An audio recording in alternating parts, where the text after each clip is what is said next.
I'm making another one about the same topic, but we're going a little bit deeper. It just keeps spiraling, so I apologize, but here we go. Why didn't Anakin's lightsaber change when we saw in the Acolyte she was able to change so easily?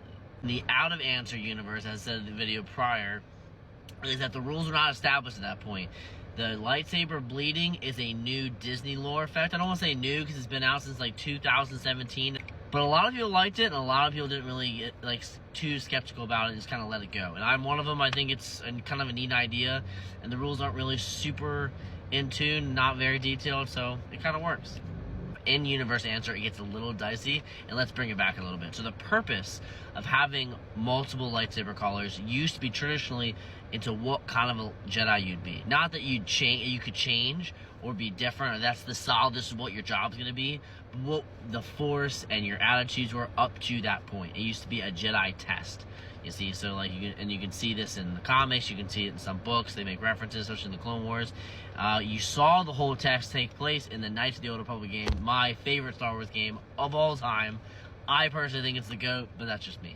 Is that after the test was over, it would be recommended, like suggested, that this is the color suited for you, but you had the choice and will to pick whatever you'd like.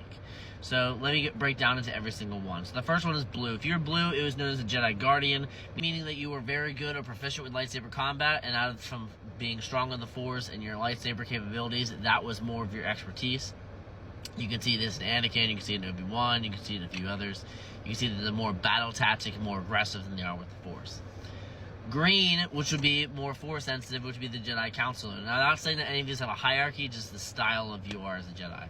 The Jedi Counselors, you're more focused on your Force capabilities. So you're going to see this in Yoda, you're going to see this in Qui-Gon Jinn, you're going to see this in early Ahsoka. It's kind of changed throughout time. Let me explain. So you have Jedi Sentinels. The Jedi Sentinels, where yellow comes from. This, I don't want to say it's controversy, it's just the rules have changed quite a bit, so hear me out.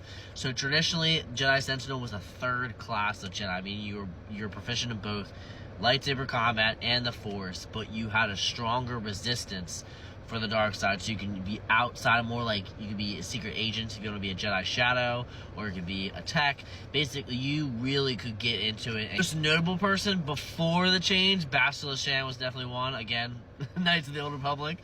She had a double-bladed yellow lightsaber. It's pretty badass.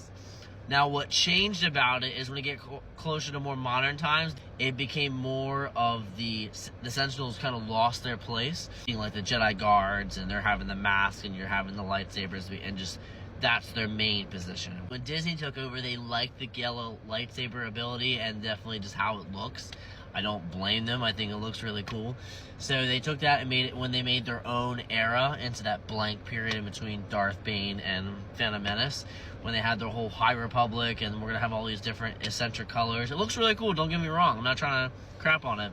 So you're seeing a lot more, which is why in the Acolyte you're seeing it very predominantly, because they want to show, like, hey, look at this new color. Because before the Acolyte, on screen, all people know is Rey, and now there's a correlation of, like, Jedi can't have yellow because it's out of the past, or we're just going to give it to Rey. Well, that's not really fair. It's not really true.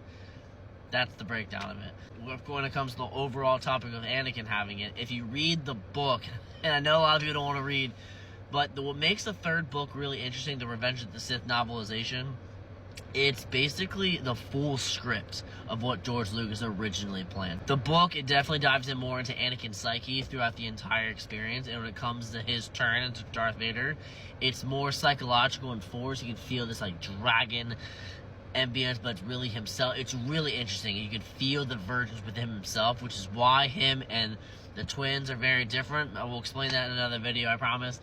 But hear me out, it's really cool stuff. Overall, the out-of-universe answer is because Disney did not create the lore yet. The in-universe answer was he was very conflicted, and in the moment it was so consuming of himself and the dragon within that transformation during that period. And a lot more happened in the room, Palpatine's office, than you saw in the movie.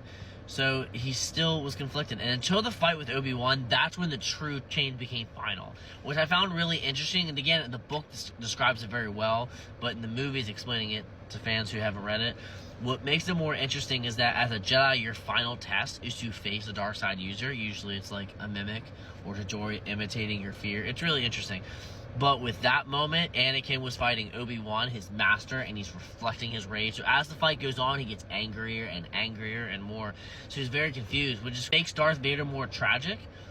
But that's how he wanted it to be anyway. The last point I wanted to mention, I brought it up a little bit in the last video, but then it kind of got cut off a little bit.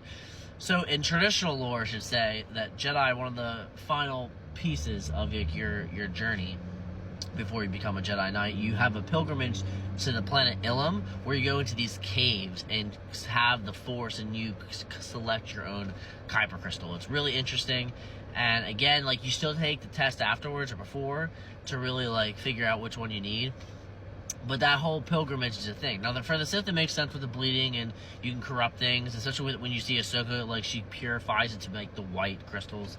Really cool stuff. But when it comes to that Jedi ceremony, with the new bleeding rule, does that take that out of practice? And I'm not saying, like, oh, it's lore breaking. Like, it just make that tradition no longer valid. Like what happens with the church sometimes, or like when old traditions die and new ones, it just, you don't really see it. Especially with like the new, when it comes to the prequel era to the rise of the Empire, like you're already seeing the Jedi corrupt and they don't follow traditions and everything's changed, and just, does that make a point of it? I don't know if that makes sense. Let me know in the comments. Please like, share, and subscribe for more videos. Thank you very much. May the Force be with you always.